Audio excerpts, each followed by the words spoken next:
सत्य प्रकाश जी, मैं रैली करने की इजाजत नहीं दे सकता। आप सवाल सुनिए, अब आप ही से सवाल सुनिए। सत्य प्रकाश जी सवाल सुनिए। वो सत्य प्रकाश जी स्टूडियो में है, इसका मतलब नहीं कि आप सुनेंगे नहीं। सुनिए, मैं सवाल, अब मेरा सवाल सुनिए, अब मेरा सवाल सुनिए। सत्य प्रकाश मिश्रा जी सवाल सुनिए। यही विचार आपके तब भी रहेंगे जब 2023 में नीतीश कुमार ने विधानसभा में प्रसव और प्रजनन को लेकर जो बातें कही थी, क्या ये विचार आपके उस समय भी होंगे? क्या उस समय नहीं, प्रधानमंत्री की मां का सम्मान बिल्कुल है, क्या हमारी आपकी मां बहनों का सम्मान नहीं है? हेलो दोस्तों, आज के वीडियो में हम आपके लिए एक धमाकेदार डिबेट लेकर आए हैं जो कि आपको बहुत मजा आएगा। तो दोस्तों हो जाइए तैयार, क्योंकि इस डिबेट में आपको मिलेंगे तीखे तकरार और दिलचस्प मुद्दे। तो बिना देरी किए चलिए शुरू करते हैं आज का ये जबरदस्त डिबेट। क्या उस चीज के लिए आप बात करेंगे? क्या वो बातें हम कर सकते हैं पब्लिक डिस्कोर्स में? और अब अग्रवाल जी, क्या मेरे पास वक्त है इस पर रिस्पॉन्ड करने का? बोलिए। नीतीश कुमार जी ने जो सदन में कहा वो बातें अलग हैं। उन्होंने किसी को गाली नहीं दी, उन्होंने एक बात को थोड़ा अधिक व्याख्यात कर दिया और उस प्रदेश के मुख्यमंत्री को दूसरे दिन ही जब लगा कि ये सदन में कहने लायक बात नहीं थी, उन्होंने पूरे बिहार की जनता से सदन के अंदर सदन के बाहर हाथ जोड़कर सर झुकाकर माफी मांगी। तो आप मान रहे गलती, आप मान रहे गलती दोनों तरफ से होती है, आप ये मान रहे हैं? सत्य प्रकाश जी, सत्य प्रकाश जी, सत्य प्रकाश जी, इतनी ऊंची आवाज करने से कुछ नहीं होता। सवाल सुनिए सत्य प्रकाश जी, क्या आप नहीं, अरे भाई आप ये सुनिए। क्यों नहीं बताया कि नीतीश कुमार जी ने उस पर शर्मिंदगी, मेरा उसी से जुड़ा हुआ सवाल है। कहा कि मेरी निंदा, सुन लीजिए, जब आपने नीतीश जी पर हमला किया तो सुन लीजिए। मैंने हमला नहीं किया, मैं सवाल पूछ रहा हूं।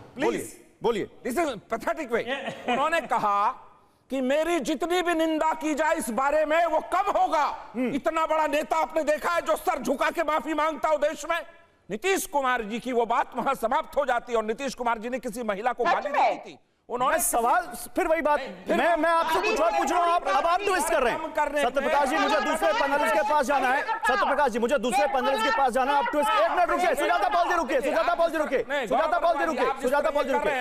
अब आप बोल चुके हैं, मेरा सवाल तो ले लीजिए, मेरा सवाल ले लीजिए। सत्य प्रकाश जी, अब आप ट्विस्ट कर रहे हैं। अगर नीतीश कुमार जी ने माफी मांगी तो इसका मतलब गलती तो हुई थी ना, वहां से गलत किया था ना उन्होंने, ये आप ये मान रहे ना? गलत माफी किस बात की मांगी जाती है? माफी किस बात की मांगी जाती है? पता है आपको? माफी किस बात की मांगी जाती है? प्रधानमंत्री की माता को गाली देने को नीतीश जी की प्रजनन दर, मैं तुलना नहीं कर रहा हूं और ना मैं किसी को सही ठहरा रहा हूं, लेकिन मैं ये कह रहा हूं कि एक तरफ से नहीं, हर तरफ। अरे आपके कहने से नहीं होता ये। मैं जाऊं सुनियोजित साजिश नवल किशोर पूरी की पूरी। अरे सर, ज्यादा ऊंचे चिल्लाने से बात में दम नहीं होता, तथ्यों से बात में दम होता है। आप चिल्ला रहे हैं, बीपी हाई हो जाएगा सर। नहीं, गौरव अग्रवाल क्या सर, माफी मांगी इसमें गलत था। गौरव अग्रवाल नहीं कह रहा इस बात को। नवल किशोर, उनको लगाइए सर का तरीका नहीं है। पैनल में और भी लोग हैं, उनको बोलने दीजिए। को समानांतर कर रहे हैं गौरव जी। आपके बुद्धि पर मुझे ना हंसी आ रही है सर। आपके हंसने से मुझे, सर आपके हंसने से मुझे कोई फर्क नहीं पड़ता। मैं हंस रहा हूं, मुझे कोई फर्क नहीं पड़ता आपके हंसने से। मैं पत्रकार हूं, मैं सवाल पूछूंगा।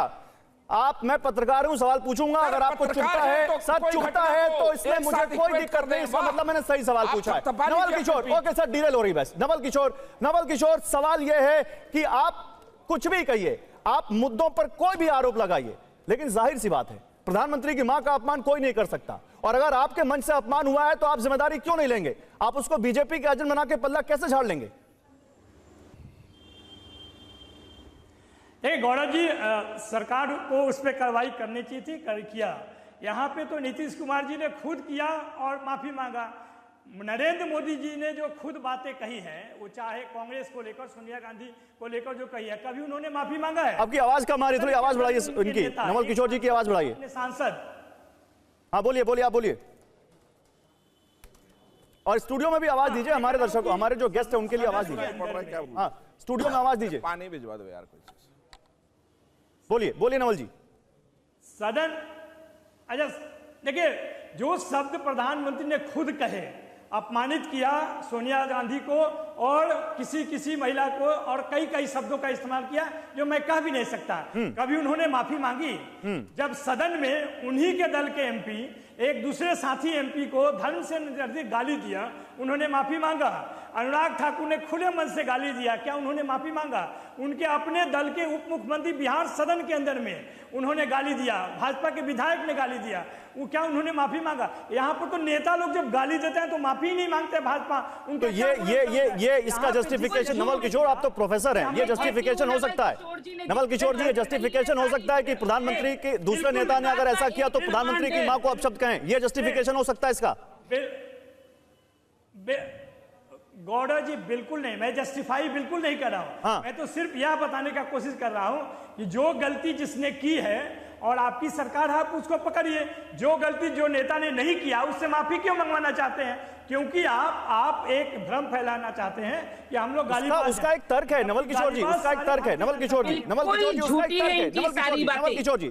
देखिए, राजनीति में शुचिता, नैतिकता, ये सारी बातें आप सब एक्सेप्ट करते होनी चाहिए। उसका एक तर्क यह है कि वो यात्रा थी जिसमें राहुल गांधी और तेजस्वी लीड कर रहे थे, वो वहां से होकर निकले थे और उन्हीं के सम्मान में, उन्हीं के लिए वो मंच बनाया गया था और उस मंच से गाली तो दी गई है, माफी नहीं मांगते, कम से कम निंदा तो कर सकते हैं। राहुल गांधी ये तो कह सकते हैं कि नहीं, गलत हुआ, वो सही तो नहीं ठहराएंगे राहुल गांधी इसको, और वो इसलिए वहीं पर ये सारा विवाद खत्म हो जाएगा। विवाद तो आप ही लोग बढ़ने का मौका दे रहे हैं ना इसको।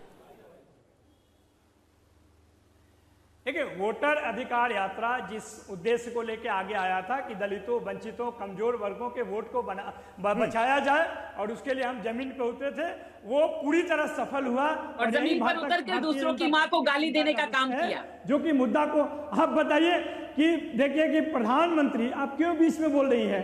भारतीय, इसीलिए कह रही हूं प्रियंका जी आता हूं, 2 गेस्ट और रह गए, फिर डिबेट ओपन, अभी डिबेट में बहुत समय है, अभी 20-25 मिनट है। नवल किशोर अपनी बात कंप्लीट कीजिए। नहीं, मैं तो सिर्फ, अब पता नहीं वो सुनना नहीं चाहती है ना। समस्या सिर्फ ये है कि बिहार में भारतीय जनता पार्टी और जदयू ने पिछले 20 साल से लोगों को ठगा है और मुद्दों पे कोई बात नहीं करना चाहता है। यही कारण है कि खोज के मुद्दा बनाने की कोशिश करती है।